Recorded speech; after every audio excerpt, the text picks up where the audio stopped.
Olá, meus amigos, que Deus abençoe a todos vocês em nome de nosso Senhor e Salvador Jesus Cristo. Eu sou o pastor José Maria, da Igreja Identidade de Cristo. Prazer enorme estar com vocês. Muito bom dia a todos vocês. Eu quero pedir desculpa porque na quarta-feira eu tentei fazer o nosso culto ao vivo, como de vez em quando eu faço, direto do altar da igreja. E olha, a internet, você sabe que às vezes parece que está indo, mas não está. Quando nós terminamos, parecia que havia gravado 37 minutos de conteúdo. Quando nós, então, uploadamos, foi apenas 2 minutos. E aí, me desculpa, estamos tentando, claro, fazer o melhor. Então, hoje eu preferi, falei, deixa eu gravar no estúdio, que aí eu sento aqui, eu gravo, pelo menos a gente tem a garantia para você que vai sair uma matéria bem feita, né? Agradeço enormemente o carinho de todos vocês. Eu vou aproveitar e mandar um bom dia especial para a dona Heloísa, lá de São Paulo, que sempre acompanha o nosso programa, e ela que sempre diz, pastor, não passou hoje no YouTube. Dona Heloísa, abraço para a senhora, tá? Que Deus abençoe. E eu vou sempre fazer gravado, porque aí eu tenho certeza que o áudio ficou bom, que a imagem ficou boa, e aí assim nós podemos sentar e aprender de Deus. Também quero mandar um bom dia especial para todos vocês. Eu tenho gente que me assiste em Manaus, eu tenho pessoas que me assistem em São Carlos, Dona Margarete, pessoal do Márcio, da Lília, pessoal da Dona Adriana que acompanha, enfim, pessoas que nos acompanham. Talvez tentar falar o nome de todos aqui seria até injusto, porque vou acabar esquecendo o nome de alguns, mas gratidão por vocês estarem sempre conosco aqui no nosso culto especial, eu chamo de culto online, porém é uma mensagem que eu sentei aqui e gravei para vocês. Semana passada eu comecei a falar sobre o fortalecimento espiritual, a importância do fortalecimento espiritual. Se você puder pegar um copinho d'água e um pedacinho de pão, eu até entrei aqui para gravar sem pegar o pão, um pedacinho de pão e um pedacinho de água. Aliás, um pouquinho de água, o pessoal que está aqui, minha filha está aqui ajudando aqui, então ela vai fazer a gentileza de pegar para nós aqui um pedacinho de pão e também um pouquinho de água, que eu quero orar com você para o fortalecimento da sua vida. Hoje é a segunda semana desse fortalecimento espiritual. Nós precisamos fortalecer a nossa mente. Há muitas pessoas com a mente precisando de ajuda. Talvez muitos pensamentos negativos, muitos pensamentos bloqueando o que você deseja. O ano está começando, mas para muitas pessoas as coisas já não estão bem. Existem pessoas que parecem assim, até gente que fala assim, parece que eu carrego, parece que eu carrego uma praga, pastor. As coisas não melhoram para mim. Mas você já parou para prestar atenção que tem que melhorar aqui na cabeça? Que se não melhorar aqui, não melhora nada que você faz? É verdade. Claro, você diz, pastor, eu ouço as pessoas, eu sigo alguns coachings, algumas pessoas motivacionais, etc., mas não melhora, eu fico olhando. Então, fica comigo aqui nesse nosso programa, que eu vou falar com você de algumas coisas espirituais que eu acredito que vai, de alguma forma, te ajudar. Por exemplo, 1 Reis, capítulo 19. 1 Reis, capítulo 19. Eu vou contar a você um pouco sobre a vida do profeta Elias. O profeta Elias apareceu num momento muito crítico do povo. Havia um rei que se chamava o rei Acabe. O rei Acabe foi o pior rei da história de Israel. Pensa num rei que foi muito pior do que você está imaginando, do que pode ter acontecido.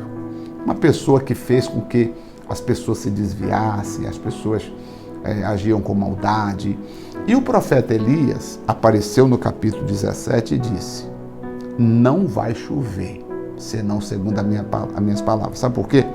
Porque toda vez que chovia e dava um bom tempo e eles tinham uma boa colheita, eles faziam uma festa a um Deus que eles cultuavam, que chamava o Deus da fertilidade. Muito obrigado. Ela preparou aqui um pão, um pedaço de pão e um copo d'água. Se você puder também ter aí um pedaço de pão e um pouco d'água, depois nós vamos orar juntos, tá bom? Por favor, prepare aí.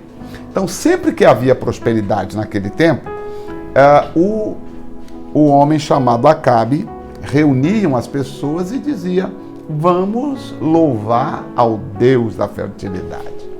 E esse Deus da fertilidade, pensa numa festa pagã, era muito pior do que o carnaval que você conhece, o nosso carnaval aqui no Brasil.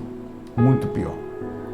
E eles assim faziam. E era o povo de Deus, aquelas pessoas que saíram do Egito, que passaram pelo deserto, que Deus cuidou deles, eram as mesmas pessoas, seus descendentes, inclusive. Daí, o profeta Elias falou: quer dizer que é o Deus que manda a chuva, é o Deus da fertilidade, né? Tá bom, então não vai chover. Vamos ver se esse Deus aí vale alguma coisa. E aí, não choveu durante 3 anos e 6 meses. Foi um desafio. Não foi uma coisa assim, pura e simplesmente o Elias foi lá para mostrar que ele era profeta, não. As coisas têm que ter coerência, precisa ser feito tudo dentro de um contexto. E passaram-se 3 anos e 6 meses sem chover. Depois, o profeta Elias teve que fugir, porque o Acabe começou a persegui-lo. Deus sustentou Elias no ribeiro de Querite, depois ele foi para uma cidade de Sarepta, e lá em Sarepta ele foi sustentado, Deus começou a cuidar dele. E o Elias, inclusive, fez um desafio com os profetas, que eram os profetas de Jezabel, dizendo que se Jezabel, se os profetas dela fossem realmente de Deus, que eles orariam, o Deus deles responderia com fogo. Senão, ele iria orar e Deus responderia. O Deus que respondesse com fogo seria o verdadeiro Deus. E eles foram para o monte, e os profetas de Jezabel oraram. E não aconteceu absolutamente nada.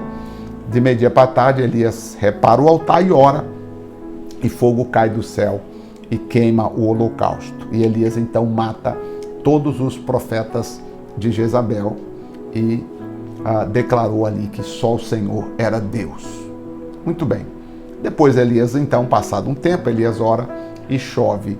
Elias estava agindo verdadeiramente. Sabe quando você está na melhor fase da sua vida, que você vai andando assim, tudo vai dar certo, tudo. Elias tinha uma espada na mão e tudo que Elias estava fazendo estava dando certo. Até que, depois de tudo isso que Elias fez, diz o versículo 1 do capítulo 19 de Reis, Acabe contou a Jezabel tudo quanto Elias havia feito e como matara pela espada todos os profetas.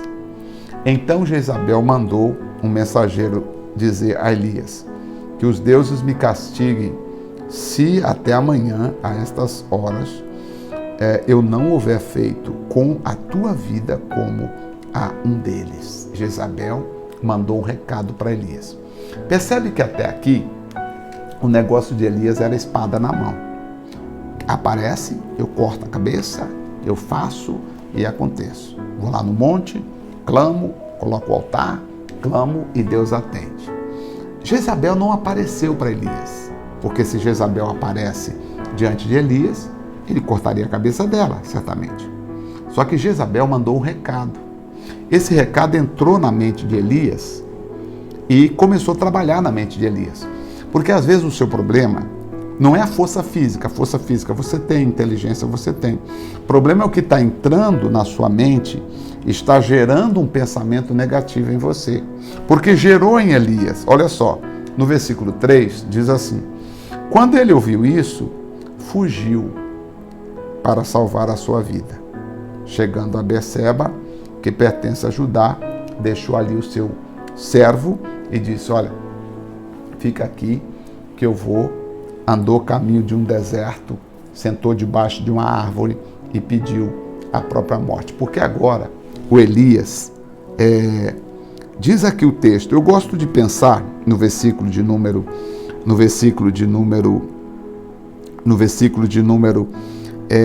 3, e o que vendo ele, ou alguma tradução vai dizer, que ouvindo ele, tá?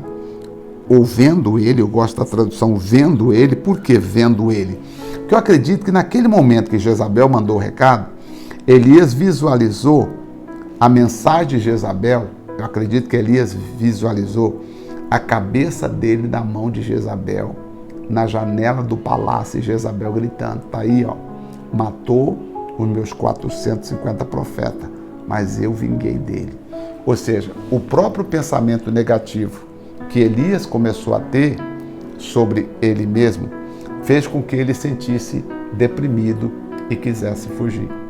Talvez o que está acontecendo com você é que você não está conseguindo ter pensamentos positivos. Você está olhando muito para baixo em relação a você. Você está olhando muito para os problemas. E você começa a pensar nos problemas, nas dificuldades que você tem passado e você não consegue se levantar e andar. Sabe o que Elias fez? Pensando no que Jezabel havia dito, no que Jezabel havia falado, ele fugiu para tentar salvar a sua vida. Eu acredito que hoje nós estamos vivendo muito uma fase em que a nossa mente está processando muita coisa e às vezes nós não conseguimos nos apegar a Deus para vencer. Elias foge para poder, diz aqui o versículo 4, mas ele entrou pelo deserto, caminho de um dia, andou deserto adentro, sabe? Fugiu para o deserto e foi para lá para quê? Andou um dia inteiro, sentou debaixo de um arbusto, e pediu a morte, dizendo, já basta, ó Senhor, toma agora a minha vida, porque eu não sou melhor do que os meus pais. O que Elias estava falando com Deus? Ele estava dizendo o seguinte, ele queria dizer o seguinte para Deus, Senhor, eu prefiro que o Senhor me mate do que ser morto pela Jezabel. Na cabeça de Elias, a vida dele tinha terminado ali. Na mente de Elias, ele não tinha mais o que fazer. Você sabe que quando o pensamento negativo insiste na sua vida, às vezes na sua cabeça você não tem mais o que fazer. Pastor, vou fazer o quê? Tudo que eu tento não dá certo. Mas aí você precisa começar a pensar o que Deus pensa. Porque o Elias, se você quer saber, a Bíblia nos mostra que Elias não morreu. Elias foi arrebatado. Deus arrebatou Elias, sem que ele passasse pela morte. Agora eu pergunto a você, Elias estava sentado debaixo da árvore dizendo, tira a minha vida, Senhor. Enquanto, na verdade, Deus nunca tinha pensado em Elias morrer. Aí eu quero falar com você. Talvez você está pensando em relação a tudo que está acontecendo, você está pensando numa coisa que Deus não é o que Deus pensou para você. Talvez você está pensando, não tem jeito, Deus está dizendo, mas não é isso que eu escrevi para você. Talvez a senhora está dizendo, não tem jeito, olha a minha vida, pastor José Maria, mas não é isso que Deus está pensando. O Elias, senhora, sentou debaixo da árvore e disse, Deus, tira a minha vida, eu prefiro que o Senhor me mate, olha só, tira a minha vida, tenho de morrer algum dia, e bem que pode ser agora, pois não sou melhor do que meus pais. Vou morrer, então que seja agora, que o Senhor me tire a vida, para que Jezabel não venha tirar a minha vida. Só que Deus nunca tinha pensado que Elias fosse morrer. Aqui eu mostro a você que às vezes você está pensando uma coisa, não é o que Deus está pensando.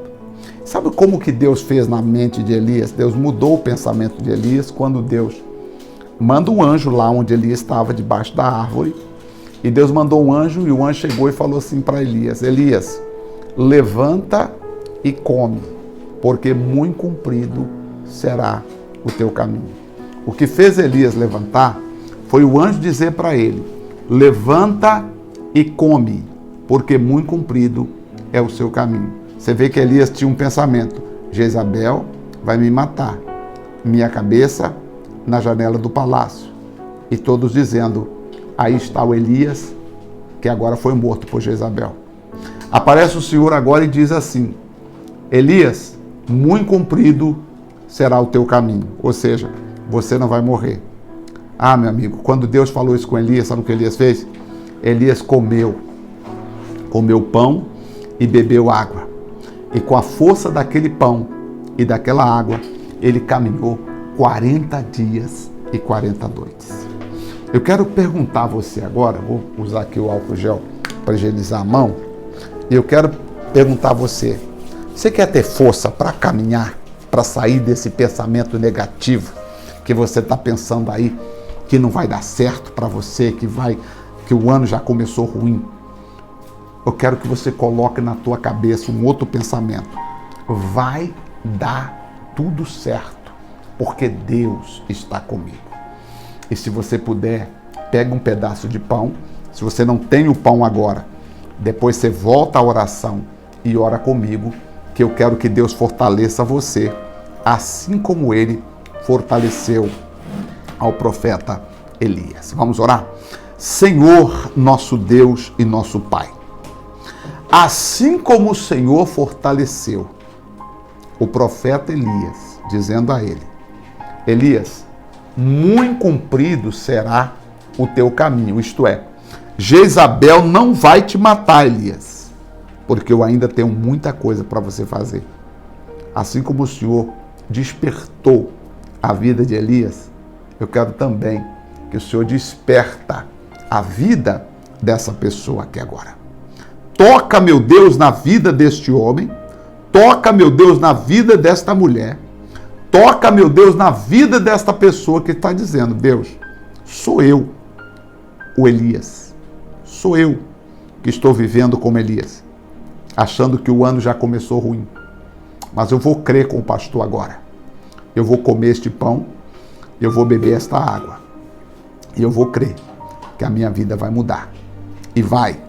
A partir de agora, Pai, eu abençoo este pão, eu abençoo esta água e eu creio que a vida dessa pessoa vai mudar. Em nome do Pai, do Filho e do Espírito Santo de Deus. Amém. Pode comer um pedaço do pão agora.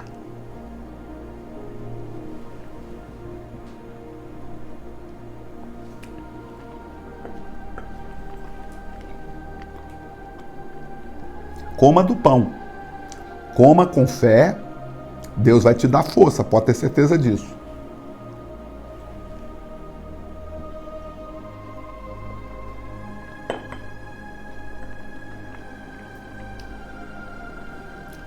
Graças a Deus. Olha, sexta-feira que vem, eu vou continuar falando desse capítulo aqui. Porque Elias deitou debaixo da árvore e o anjo do Senhor o despertou. E quando o anjo do Senhor voltou a segunda vez, Deus falou para ele, o teu caminho será cumprido. Você não vai morrer aqui debaixo dessa árvore. Deus não trouxe você até aqui, depois de tudo que você passou, para agora te abandonar e você ficar para trás, ficar sozinho. Não vai. Você vai vencer, Deus vai te ajudar e você vai dar a volta por cima, tá bom? Lembrando, domingo agora eu tenho a ceia, tá? Teremos a nossa primeira ceia do ano de 2024. Então, tem um pão preparado também, um cálice, porque nós vamos ceiar juntos. Domingo agora, às 10 horas da manhã, tá bom? Vamos ceiar juntos, será um tempo de glória, de muita alegria. Termino aqui, Deus abençoe a todos vocês, ricamente, abundantemente, em o nome de nosso Senhor e Salvador Jesus Cristo. Um forte abraço e até o nosso próximo encontro. Até lá.